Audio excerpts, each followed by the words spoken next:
as if to somehow protect it from the harshness of the season. Winter blankets the landscape with a thick coat of white. The land is asleep, and only the sound of the brook breaks the overwhelming silence of the woodland. Let us follow the brook along its course as it flows through the countryside and through the seasons.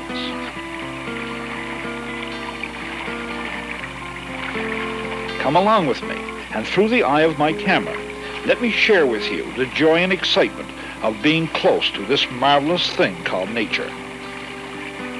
Icy clear water meanders across the flats and caresses the glacial boulders that now take on a new and wonderful shape under their winter dress.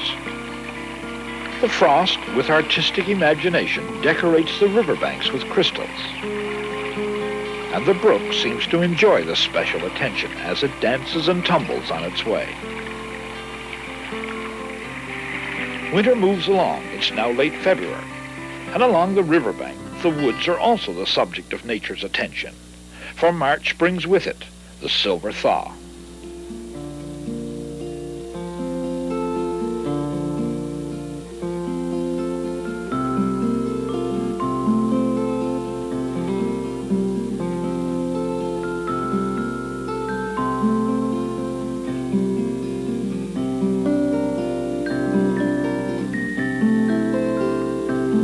Now that Mother Nature wears her finest jewelry. Layers of warm and cold air, water and ice, and the trees and bushes sparkle in the glitter of early spring. Like a giant crystal chandelier, the woodland shimmers and dances. But sometimes the very forces that create all this beauty can go just a little too far. The glitter then becomes sleet, and the trees are burdened with hundreds of tons of destructive ice.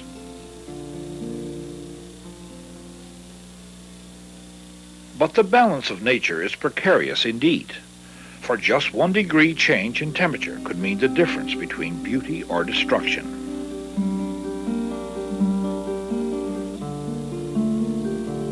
Stripped branches and broken trees are everywhere, and the saplings bow in submission.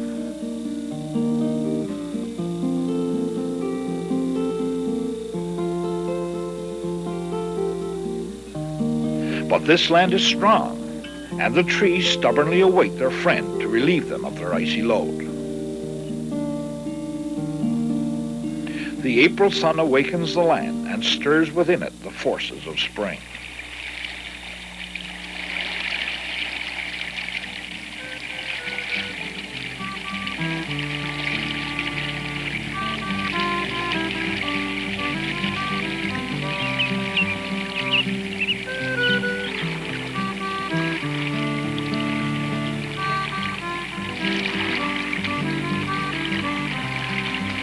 All along our brook, the melting snow feeds the smaller streams that gush and tumble everywhere. The woodland is filled with that wonderful sound of running water. The sun is high and warm, and as we move downstream, we step into the alder beds to stop for a moment to take a look at the awakening of the woods. Tiny shoots reach for the sun. Spring is everywhere.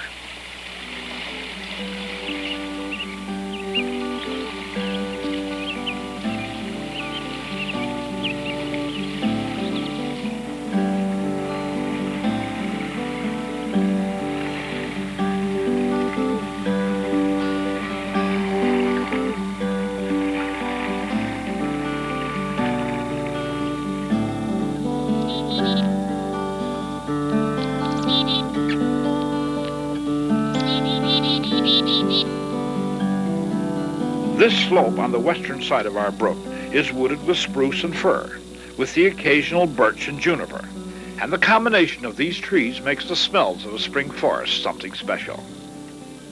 This little squirrel is not a native to these woods. Squirrels were introduced to the province some years ago, and this little fellow celebrates the ending of winter with a carefree life in the trees. The chipmunk is a later addition to the introduced species to the island, and they are thriving everywhere. I've spent hours watching and filming these friendly little fellows. They have certainly added a new interest to my walks in the woods.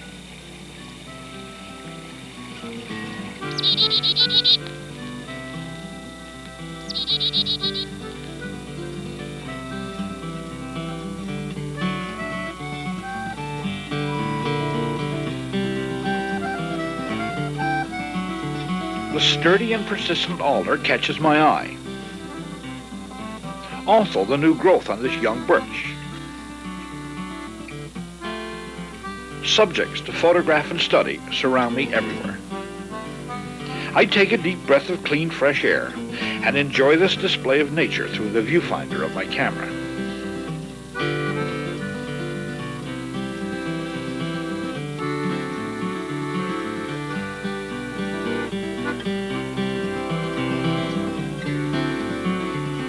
Even the lowly juniper or larch displays flowering beauty at springtime.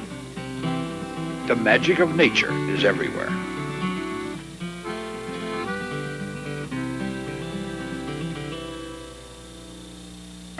The wild cherries blossom along the riverbank.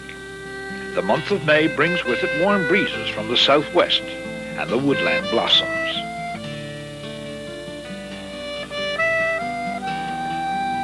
Spring has set in with determination, and the snow runoff is past. The brook is settling down to the business at hand of feeding the many small lakes and ponds as it courses to the sea.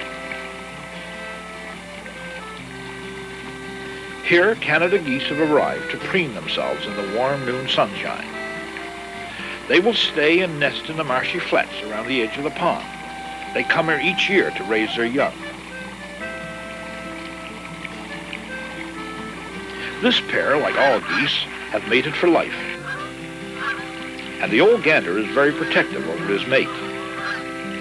He seems to be quite upset with my presence, even though I'm over 100 feet away and using a telephoto lens. But his concern is not only with me. A fox lies casually by, waiting for the right moment to make his move. But these mature Canada geese are quite aware of his tricks. He won't be dining on goose today, that's for sure. But those young ones later on this summer, well, now that's another matter.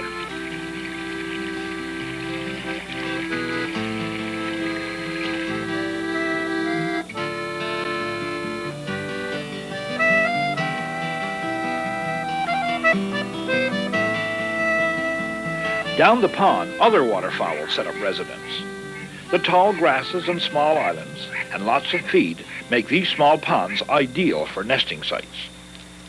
But you have to be very cautious trying to get close to ducks. Sometimes it takes hours to get one good photograph. In this nearby tree, a small owl keeps a sharp eye on things. They spend the days in the dark shadows of the woods, but at night they take over the woodlands and hunt for mice and shrews, and I've even seen them take young rabbits.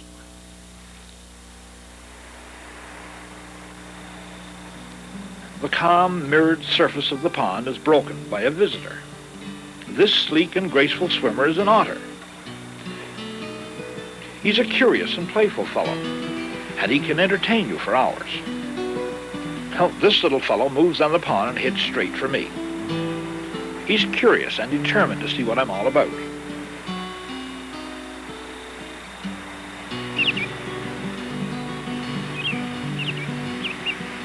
Satisfied that I'm not worth spending any more time with, he heads back for the pond to do whatever it is that otters do.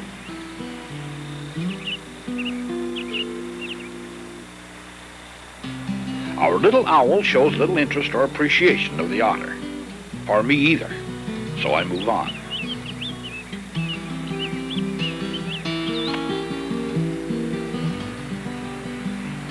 Even now, in late May, there are still some patches of snow deep in the forest. And here, a snowy owl suns himself. These Arctic owls arrive in Newfoundland each spring. They follow the Arctic drift ice and probably feed on seal carcasses. When I was a boy growing up on Tullingate Island, these great white owls were numerous. We hunted them for food and ate them, but they're protected now. The DDT has taken a terrible toll of this great white owl. Before we leave the slope of this river valley, let us look down and see the wonders that are everywhere on the floor of the forest. Here, varieties of mosses and lichens create a new and wonderful world in miniature. If we are to really enjoy nature, we must take the time to observe the little things. We are often in a hurry, and sometimes we pass the things that are most interesting. This young rabbit is also the result of his ancestors being brought to this island back at the turn of the century.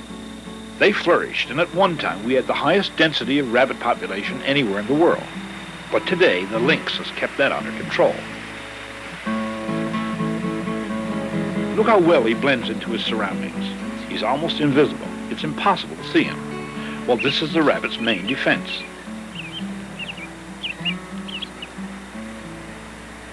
This lynx shows some interest, but he's already eaten today, and I guess it's just not worth the trouble right now.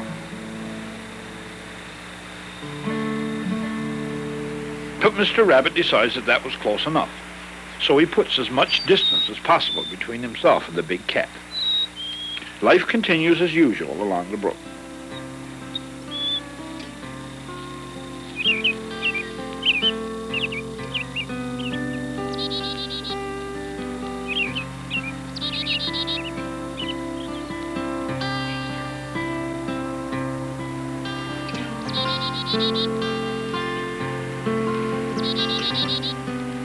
Let us now move a little further back into the woods. Let's go to the ridge that forms this river valley. Here, moose feed on birch, willows, and aspen. But soon the marsh ponds will provide lily pads and other aquatic plants that will attract these animals down to the open country. This lovely bull's antlers are in velvet. This time of the year they're growing, but late in the fall they will be shiny and golden. These animals are all along the ridge and right down to the river. Their sign is everywhere. The moose population is growing, and they may be seen very close to the city. Hunting with a camera has many more rewards than hunting with a rifle. You don't need a license, and you can shoot any kind of animal. And believe me, it's much more difficult to stalk and film an animal than it is to hunt him.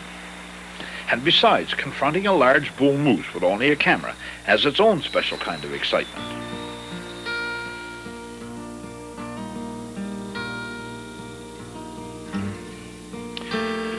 We will now move upstream along the ridge to the marshes that feed our brook. These central islands are the home of the caribou. It's now almost summer, and this young doe shows off her spring's calf. These woodland caribou move between the cover of the strings of black spruce and the open marshes. This country is ideal for caribou, and the herds are strong and growing. But these marshes have a beauty all their own in their unique plants and flowers.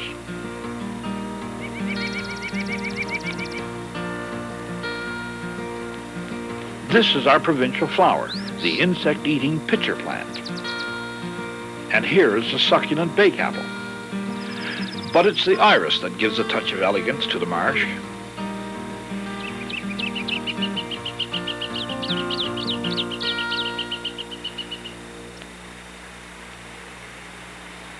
Restless stags and does move along the ridge, while this contented mother and her youngster rests in the sunshine.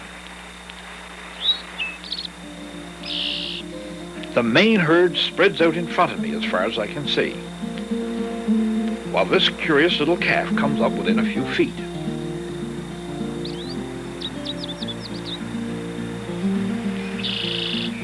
Other animals seek the shelter and seclusion of the woods. Checking his does, this noble stag moves on. She watches them leave. But it's cool here on the high ground, so she stays. This Arctic hare also likes the coolness of the forest. He stands motionless, but he's very much alert. Unlike the moose, the Arctic hare and the caribou are native to the island.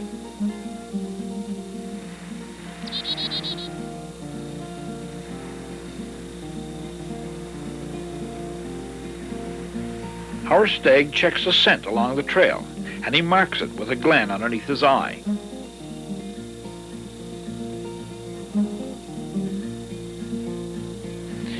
Each creature of the forest has its own special ways, and each of them for a purpose. Animals, just like plants or trees, must follow a course that is laid down by time. Everything in the wilds is subjected to the strict discipline of Mother Nature.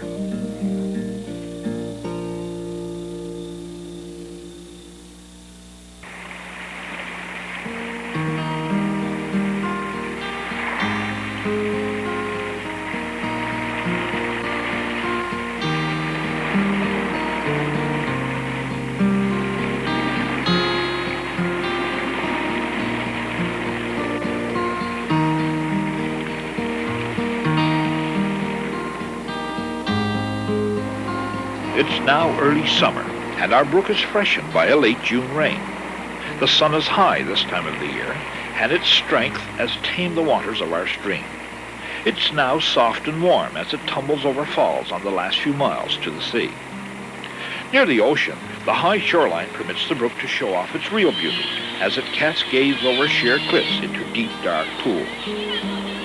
Here, children with adventure and daring find spots like this, a real escape from the warm summer sun.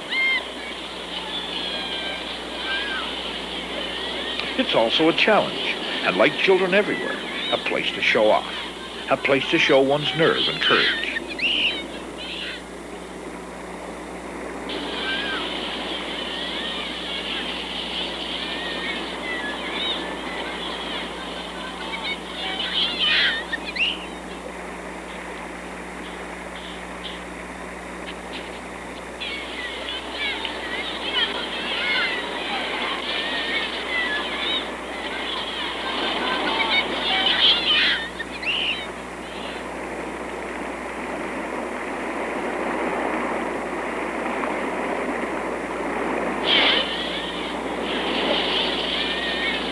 Well, our brook has certainly provided a magnificent swimming hole.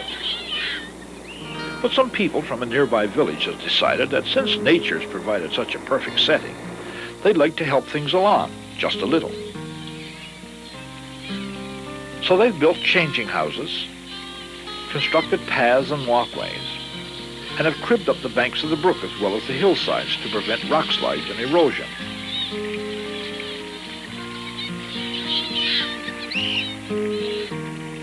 They've also built a small dam downstream, and they've created this lovely little pond. You can fish here as well as swim. Oh, to be young again, to feel the freedom and excitement of youth. This land is really for the young. But unfortunately, many of our children have not yet discovered this province's wonderful gifts of nature.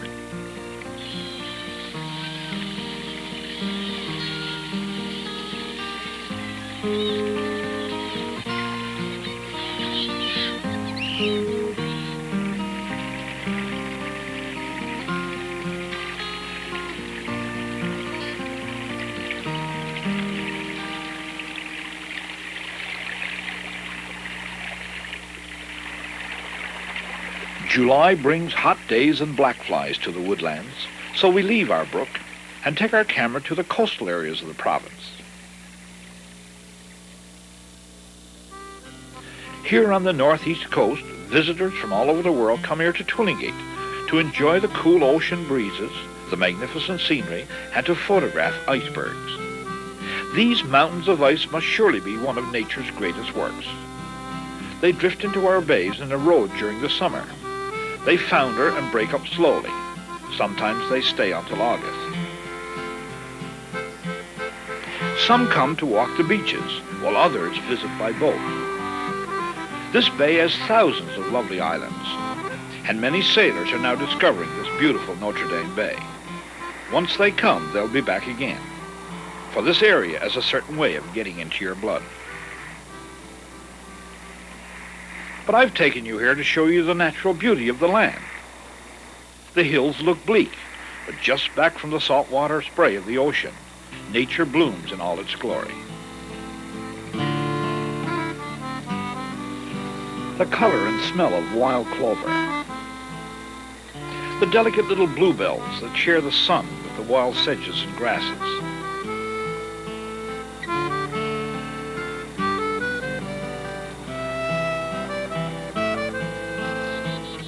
The daisy or bachelor button dominates the landscape with flashes of white and yellow.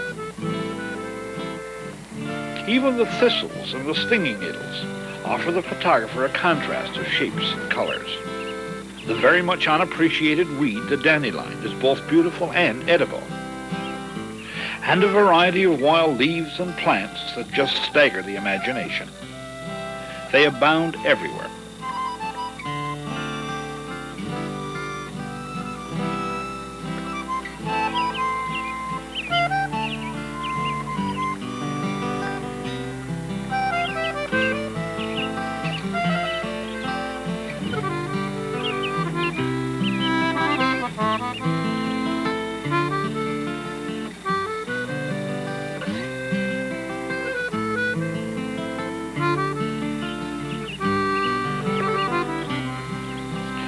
Flowers, plants, leaves, and grasses combine to perfume the ocean air, giving it a freshness that is quite unique.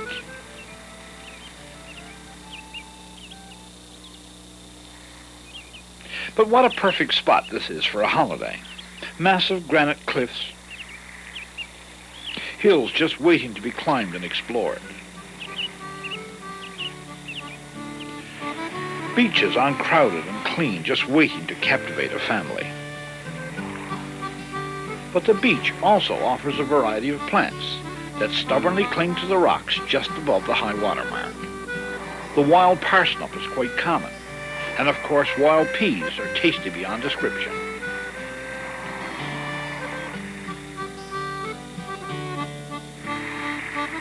But for some of us who love the outdoors, nature is most appreciated sometimes by just being alone, lost in the wonderful solitude of familiar sights and sounds that somehow have a special personal meaning.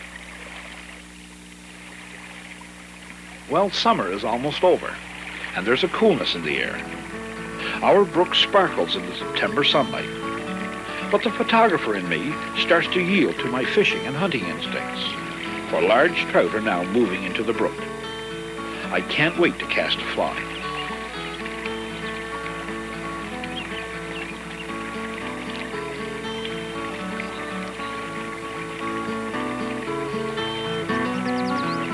Some of the leaves already show a hint of autumn, and the woodlands will soon burst forth with a blaze of color.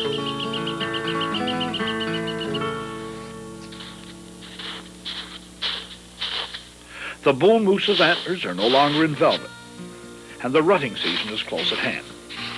This proud old bull displays his restless spirit. This cow will probably stay close to the bull for the next month or so, and next spring there will be a calf. The seasons complete their cycle, and nature unfolds her bounty in a consistent and beautiful order. But man has taken on the role of custodian and manager of Mother Nature's wealth, and he has not always acted wisely. We all have the right to enjoy the forests and streams, but with that right comes an awesome responsibility. We must protect it and guard it, and above all, appreciate it. But if we want to learn the real meaning of our natural blessings, I can't think of a better thing to do than to stop and smell the flowers. For in doing so, we may avoid stepping on the next one. Or to drink from a cool, clear brook. This too may make us a little more careful of where we throw our garbage. But most of all, let us never pass up an opportunity to walk a woodland trail. There we may experience the joy of spending a moment with some animal of the forest. Now, if we do all these things, the land will become part of our soul, and then we may be confident that we shall never have to worry about the future of this wonderful Newfoundland outdoors.